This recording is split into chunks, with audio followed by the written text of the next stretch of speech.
C'est le vrai journal. Madame, Monsieur, bienvenue à tous. D'abord, cette nouvelle. 100 jours déjà depuis que le gouvernement Samalou Kondé est en fonction. Au stade actuel, la question du bilan est évoquée. Que doit-on retenir de l'exercice de ses pouvoirs? Justin Nyongo nous en parle. À son investiture, l'équipe de Samalou Kondé était surnommée gouvernement Kisaloumé Banda, entendu en français par le gouvernement du travail. Dans ses premières prises de parole, le premier ministre congolais avait qualifié son équipe de warriors, en termes clairs, des guerriers. Une prise de fonction qui avait suscité beaucoup de l'espoir dans l'opinion, car les chefs de l'État venaient à peine de rompre avec la coalition FCC Cash, dont tous accusaient de bloquer le pays. 100 jours plus tard, de la vie générale, l'espoir a laissé place au doute. Le gouvernement Samalou Kondé semble faire du surplace. Les sociales, les secteurs tant prisés par les Congolais semblent de plus en plus se détériorer. La majorité des produits de première nécessité sur les marchés ont vu leur prix pratiquement doubler, si pas tripler. Les produits surgelés dont les prix devaient baisser, notamment les cartons de poulet annoncés à $10 à l'issue d'un conseil des ministres, est resté jusque-là qu'un VP. Quid des billets d'avion dont les prix devaient être divisés en deux, comme l'avait dit le ministre de l'économie. Dans plusieurs secteurs de travail, on enregistre des grèves suite aux impayements généralisés. Les médecins publics, c'est des ripostes anti-Covid, les transporteurs, bref, la liste n'est pas exhaustive. Sur le plan sécuritaire, l'état des sièges, décrété avec grande pompe comme solution idéale aux tueries récurrentes à l'est du pays, semble patauger. En dépit de quelques faibles victoires, les groupes armés continuent de perpétuer des tueries des populations civiles au lieu et à la barbe des gros contingents de militaires déployés sur place. Une situation qui a conduit même les députés provinciaux et nationaux de ces coins du pays à solliciter une évaluation sérieuse, car, d'après eux, le bilan de cet état de siège est négatif.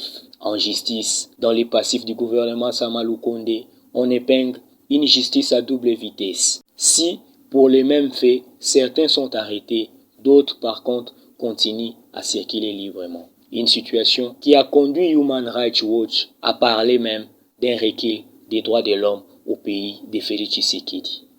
En somme, de l'avis de tous, Samalou Kondé doit rectifier les tirs, car jusque-là, les Congolais n'ont encore rien vu. Jour pour jour, c'est ce mercredi 4 août que le gouvernement Samalou Kondé fête ses 100 jours. Vous le savez si bien qu'il a été formé après la rupture de la coalition FCC Cash. Quel bilan peut-on tracer pour ces 100 jours? Quel Kekinois rencontrés ont répondu au micro de Gizen Zeba et Belgodor Mutombo. C'est un bilan pas satisfaisant. Donc là, je n'aurais pas honte, je n'aurais pas peur de le dire. C'est un bilan non satisfaisant. Donc jusque-là, rien de bon. Quand je dis rien de bon, c'est par rapport aux attentes de la population. Tout ça semble laisser après la fin ou encore la chute du gouvernement de coalition FCC Cash. Et il y avait la mise en place de l'Union Sacrée. Et par rapport à l'Union Sacrée, il y avait beaucoup de promesses qu'on va mettre en place un gouvernement de warriors. C'est ça d'ailleurs la dénomination de ce gouvernement de warriors. Qui dit warrior dit guerrier. Et qui dit guerrier, déjà le peuple congolais s'attendait à un changement à 70%. Mais là aujourd'hui, si on essaie un peu de faire un comeback ou encore un bilan, je pourrais dire que même le 20% n'est pas atteint. Que c'est Kabila qui bloquait. Kabila n'est plus au pouvoir, Kabila est déjà parti. Mais malheureusement, depuis que ce gouvernement est en place 100 jours, et ça ressemble à rien du tout. Je commence d'abord par féliciter monsieur le Premier ministre Samalou Kondé pour les efforts qu'il est en train de consentir. Nous avons tous remarqué que sur le plan financier, il y a même les réserves d'échange qui ont augmenté. Vraiment un coup de chapeau à lui. Nous sommes en train de voir également les enseignants qui sont en train d'être envoyés en retraite. Tout ça, ce sont les efforts du gouvernement que nous pouvons saluer. C'est un gouvernement que je dirais qui n'a encore rien accompli pour le Congolais. Selon son objectif était le social. Apparemment, je ne sais pas si ce social-là, il s'est déjà occupé de ça. Premièrement, pour moi, le bilan est négatif. C'est un bilan négatif parce que d'abord, il y a trop de promesses, mais il y a peu de réalisations. Hormis l'état des sièges, qui aussi, pour moi, n'aboutit encore à rien. C'est vraiment un gouvernement où, pour moi, le chef de l'État doit faire un remaniement. Parce que toutes les promesses faites n'ont pas été réalisées par le gouvernement Sama Lukonde. Toujours en rapport avec les 100 jours du gouvernement Sama Lukonde, Ados Ndombassi, député national et cadre de la MOUCA, estime qu'il n'y a pas de grandes avancées. Suivez. Pour les députés Ados Ndombassi, le gouvernement Sama Lukonde n'a pas jusque-là répondu aux attentes de la population congolaise. Grosses avancées, malheureusement. 27 millions de Congolais sont en insécurité alimentaire en République démocratique du Congo. Plus de 5 millions d'enfants meurent de malnutrition. Pas d'évolution. Bukanga Lonzo, un très bon projet, est mis à mal, malheureusement. Plus de 6 000 tonnes de maïs sont à l'abandon jusqu'à ce jour. Les infrastructures routières sont dans un état déplorable, malheureusement. Les infrastructures sanitaires, rien ne marche, rien n'avance. Bref, je me dis qu'il y a beaucoup à faire. Mais il y a certains ministres qui essayent de se démarquer. Nous les soutenons, nous les accompagnons. Réagissons réplique des confessions religieuses sur la déclaration de la SENCO et l'ECC concernant la désignation du président de la CENI, CKD la MOUCA, s'exprime en ces termes. Depuis 2019, la MOUCA, à l'entremise du président élu Martin Fayulu, avait déposé sur la table un plan de sortie de crise parce que nous savions qu'il y aura un blocage à un certain niveau. Ce que nous voulons aujourd'hui, c'est avoir des élections crédibles, transparentes. Et c'est pour cela que nous voulons absolument une dépolitisation totale de la CENI. Et c'est pour ça que nous demandons un dialogue où nous allons nous retrouver, non pas pour un partage de postes, mais définir ensemble les règles de jeu, déterminer les réformes que nous devons établir pour avoir un meilleur avenir dans ce pays. Il y a trop de problèmes de légitimité dans ce pays et cela nous empêche de parler développement de la République démocratique du Congo. Le malheur dans ce pays, c'est ça, c'est qu'on politise. Certaines confessions religieuses ont été politisées. Nous avons vu ce qui s'est passé avec Ronsard Malonda. Nous le disons clairement, il n'y aura pas de Corneille Nangaa, il n'y aura pas de Ronsard Malonda. Ce que nous voulons, avant tout, de nous mettre ensemble, définir les règles de jeu. Dans un autre registre, parlons de la désignation du successeur de Corneille Nangaa à la CENI. Après la SENCO et l'ECC, les 6 confessions religieuses ont tenu une conférence de presse mardi où les représentants des églises de réveil Dodo Kamba a fixé l'opinion sur certaines zones d'ombre. Le point avec Philippe Vumpikilola. C'est lui que vous dites que les gens seraient en train de propager, de dire qu'ils seraient les candidats d'une frange politique. Est-ce que cela est sorti de lui-même comme trafic, comme moyen de pression ou encore d'influencer la décision de qui que ce soit, ou cela vient d'autres personnes? On ne sait pas tracer ça sur lui, mais il y aurait des gens qui seraient en train de dire. On a dit, c'est pas fondé. Et nous nous sommes dit, tous ces candidats ont défilé ici. De toutes les questions qu'on leur a posées, on n'a pas relevé ces points contre eux. Il n'y a pas eu une question dans ce sens. Mais pourquoi les relever seulement quelques heures après qu'ils soient partis? C'est là où le président nous dira, le président de la plateforme nous dira qu'il souhaiterait voir clair sur les candidats accusés. On a dit que ce n'était pas fondé. Nous avons pensé que ça prenait tellement du temps qu'il fallait dégager un consensus, on n'arrivait pas. Alors, il fallait appliquer, n'est-ce pas, l'article 17 de notre charte. L'article 17 parle de mode de prise de décision dans nos plénières. Nous avons dit déjà, les consensus, ça fait déjà partie de cet article. Et puis en réaction, en rapport avec la déclaration des 6 confessions religieuses, l'Église du Christ au Congo dit avoir relevé des incohérences en continu du groupe de Dodo Kamba et surtout au sujet de menaces et tentatives de corruption que tous les 8 chefs de confession religieuse ont dénoncé. Le blocage observé actuellement dans la désignation du président de la CENI continue de faire réagir. Au MSR, Raphaël Loulou, son secrétaire général, estime qu'il est inacceptable que le pouvoir impose aux confessions religieuses et non à la CENI. Il a dit à Justin Manyongo. Nous voulons les élections avec des caractéristiques suivantes: la transparence, la crédibilité, la liberté, pour que nous ayons des élections libres, transparentes et démocratiques. Notre partenaire au processus électoral montre déjà que, bien que verbalement, il est en train de dire oui, les élections auront bien lieu en 2023, nous voulons organiser les élections, mais comme il a les manettes, notre partenaire montre déjà les couleurs que nous devons avoir les élections en sa faveur. C'est à ce moment-là que nous disons, l'image que je viens de vous montrer, nous disons que ça correspond à la réalité vécue aujourd'hui. Comment voulez-vous que l'on impose le président de la CENI aux confessions religieuses? Comment? Parce que lorsque il y a des noms ou un nom qui sort, les confessions religieuses ne se sont pas mis d'accord consensuellement pour arriver à désigner, à jeter leur dévolu sur une personne. On ne peut pas dire à ce moment-là que nous pouvons accorder le crédit à ces bureaux. Nous sommes ici dans le cas de figure du choix de Ronsard Malonda. Il y a un danger. Lorsque le pouvoir en place soutient ce qu'il a refusé avant, pour le cas de Ronsard Malonda, aujourd'hui, on veut montrer que c'était ça, le choix des confessions religieuses. Nous voyons qu'il y a bel et bien une machination.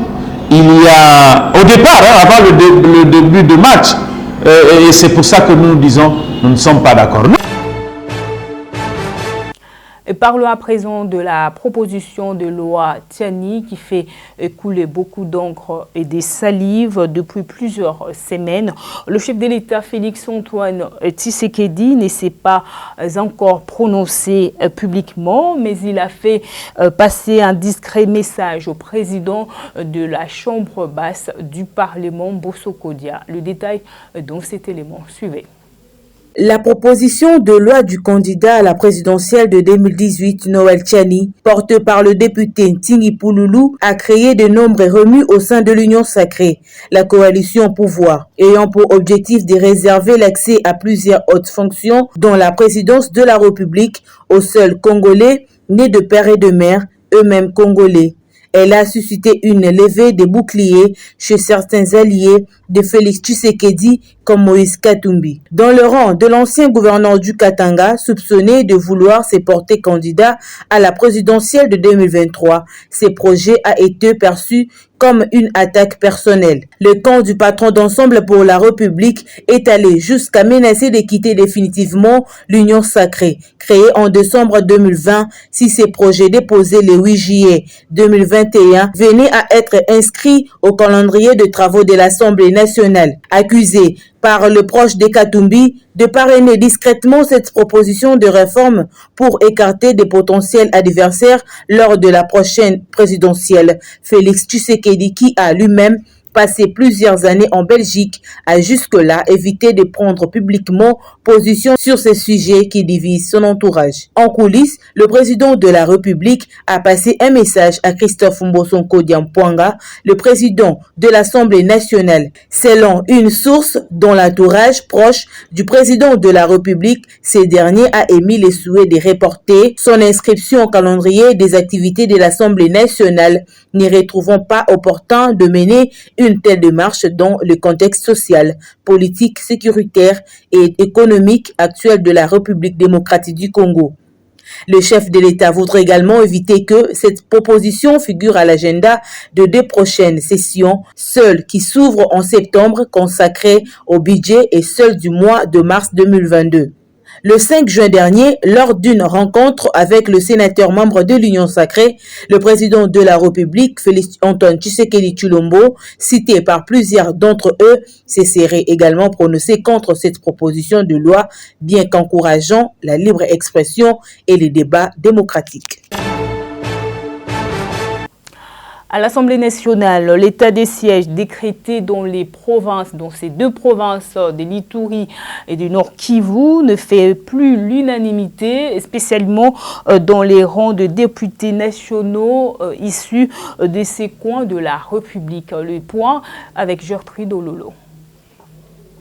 Mardi, les députés nationaux issus des provinces de l'Ituri et du Nord Kivu ont décidé de claquer la porte de l'hémicycle pour marquer leur opposition à la nouvelle prorogation de l'état des sièges. Ils exigent par conséquent un état de lieu avant cette décision. Entre-temps, Monseigneur Sikuli Paluku, évêque de Beni Butembo, a exprimé des réserves sur la portée réelle de l'état des sièges, alors que des tueries s'enchaînent dans la région. Malgré cette résistance, l'Assemblée nationale a adopté, dans une large des votants, la prorogation de l'état des sièges. Les députés nationaux de l'Ituri et leurs homologues du Nord Kivu s'opposent à toute idée de prorogation de l'état des sièges sans un débat général sur l'évaluation de la situation sécuritaire dans ces 2 provinces. Pourtant, c'est le mardi 3 août 2021 que la Chambre basse du Parlement s'épanche sur l'examen du texte de loi autorisant la prorogation de cette mesure exceptionnelle. Malgré cette résistance, l'Assemblée nationale a tout de même adopté le mardi la prorogation de l'état des sièges dans ces 2 provinces. Les élus de ces 2 provinces, appuyés par certains de leurs collègues d'autres provinces, notent une dégradation de la situation sécuritaire plus grandissante qu'avant l'instauration de l'état des sièges. Dans le reste de l'actualité, un nouveau barème adopté dès 2022 pour la prise en charge du président de la République, Félix Antoine Tshisekedi, à chaque voyage à l'extérieur du pays au titre des indemnités des missions. Bekimbelou nous en dit plus. Selon la circulaire portant élaboration de la loi de finances 2022, signée par Aimé Bodji, ministre du budget, à tout déplacement dans la zone américaine, Tshisekedi gagnera une somme de $1 500 par jour, 860 € en Europe et 960 $ dans la zone d'Afrique. Ces barèmes précisent la même source et aussi d'application dans le cadre de la loi de finances 2021. Pour ces déplacements à l'intérieur du pays, le ministre du budget précise que le chef de l'État congolais touchera 468 000 francs congolais et 234 000 francs à Kinshasa, alors que pour le même mouvement, Joseph Kabila a touché 280 000 francs à tout mouvement vers l'intérieur et 140 000 francs au niveau de Kinshasa. Le même barème était également appliqué sous Kabila, d'après la circulaire budgétaire des exercices 2017 et 2018. En dehors de cette instruction, le service budgétaire de la présidence de la République devrait inclure dans le prévision de primes et d'indemnités non permanentes au bénéfice du chef de l'État. Pour rappel, les travaux de conférence budgétaire ont été lancés le lundi 2 août à Kinshasa. Tous services publics sont appelés à présenter leurs prévisions de l'exercice 2022. Et prenons cette nouvelle en brève. Reprocher des propos outrageants sans compter de menaces de mort et troubles à l'ordre public, selon une source judiciaire. Augustin Kabouya, secrétaire général de l'UDPS, a comparu ce mercredi devant les tribunaux de grande instance de Kinshasa Matete, et Kabouya est rentré chez lui un homme libre. Tout à fait autre chose, la résidence de l'ancien Premier ministre Matata Ponyo a été visitée ce mardi par des agents de la police judiciaire pour avoir refusé de répondre à un mandat de comparution illégale sur les dossiers Boukangalonzo. Suivez. L'épilogue judiciaire de l'ancien Premier ministre Matata Ponyo a pris une tournure dangereuse. C'est l'état de droit prôné par le chef de l'État Félix Antoine Tshisekedi Tshilombo qui est à l'épreuve.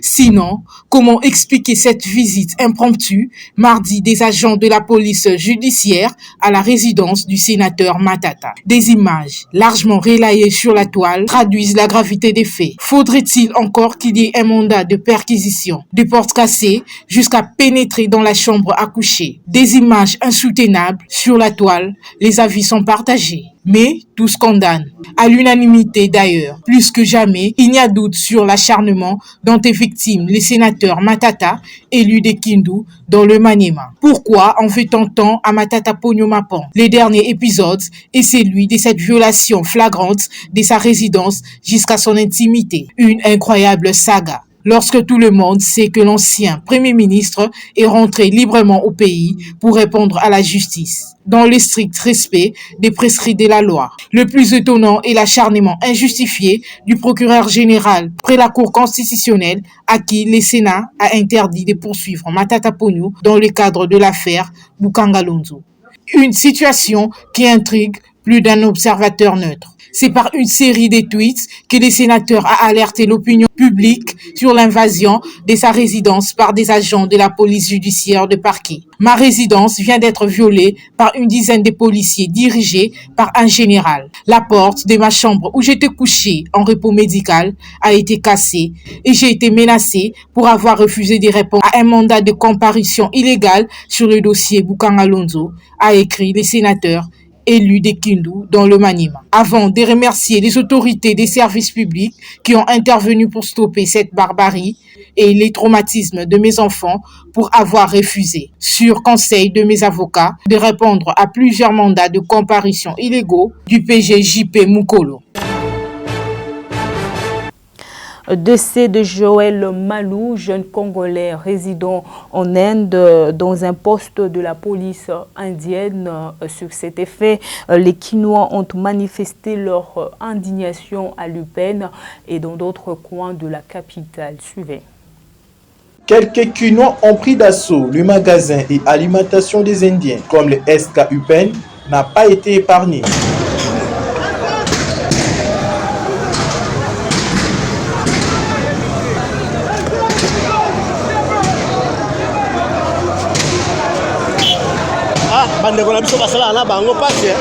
Le manifestant exprime leur indignation suite à la mort de Joël Malou, Congolais vivant en Inde, qui était mort dans un poste de la police indienne. Les autorités indiennes, citées par la Voix d'Amérique, affirment que le jeune Congolais a été victime d'un arrêt cardiaque.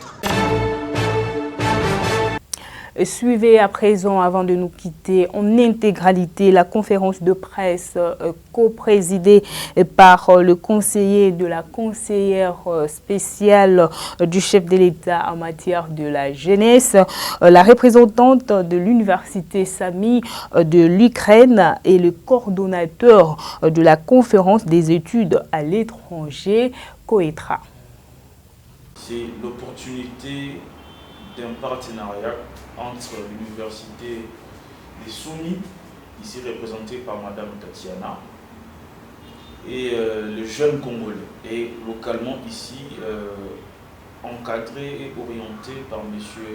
Arsène Tonsia, qui est coordinateur du COETRA. L'opportunité de ces projets est notamment de permettre aux jeunes Congolais détenteurs des diplômes d'État qui puissent continuer leurs études à l'étranger, principalement à l'Ukraine. Comme vous le savez, l'éducation est parmi les priorités des actions du chef de l'État, dans sa vision notamment, qui se résume en faire de l'éducation le socle du développement social du Congo.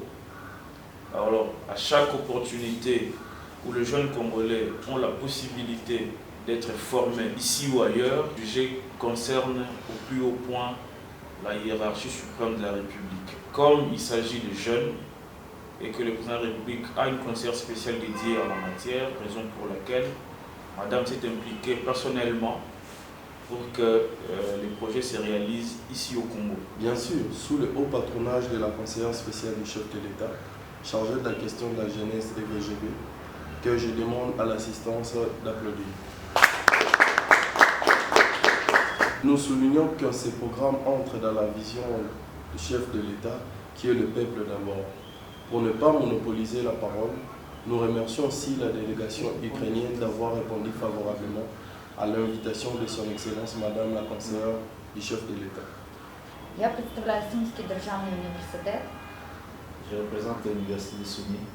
Один з найкращих університетів України і один з найрейтинговіших університетів світу. L'une des meilleures universités de l'Ukraine et aussi se trouve parmi les meilleures universités du monde.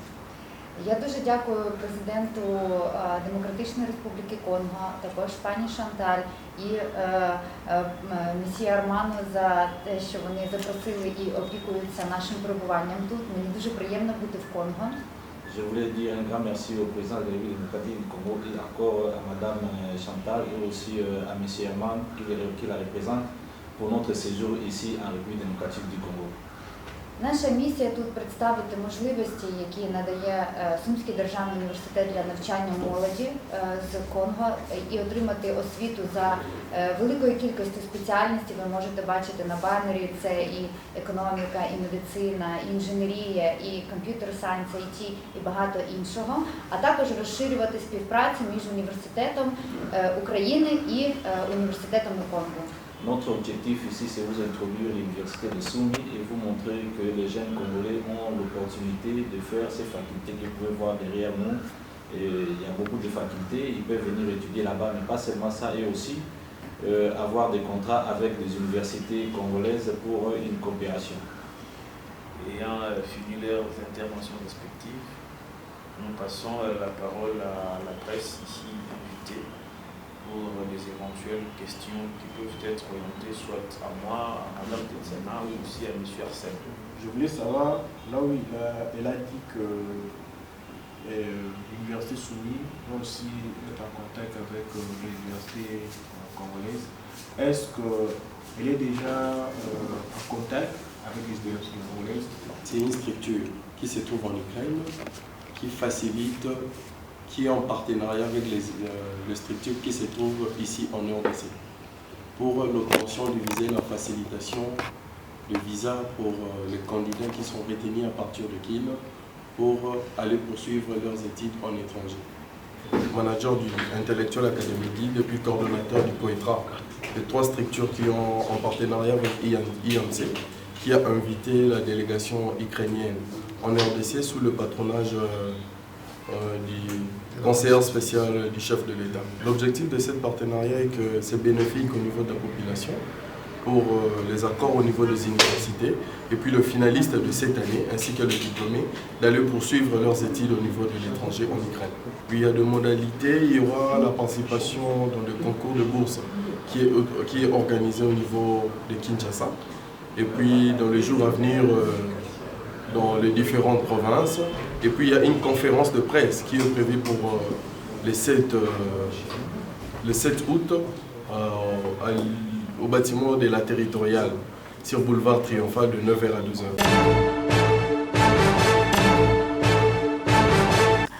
Ainsi s'achève cette grande édition du Vrai Journal. Toute la rédaction vous remercie de l'avoir suivi. Madame, Messieurs, ce journal est terminé. Au revoir.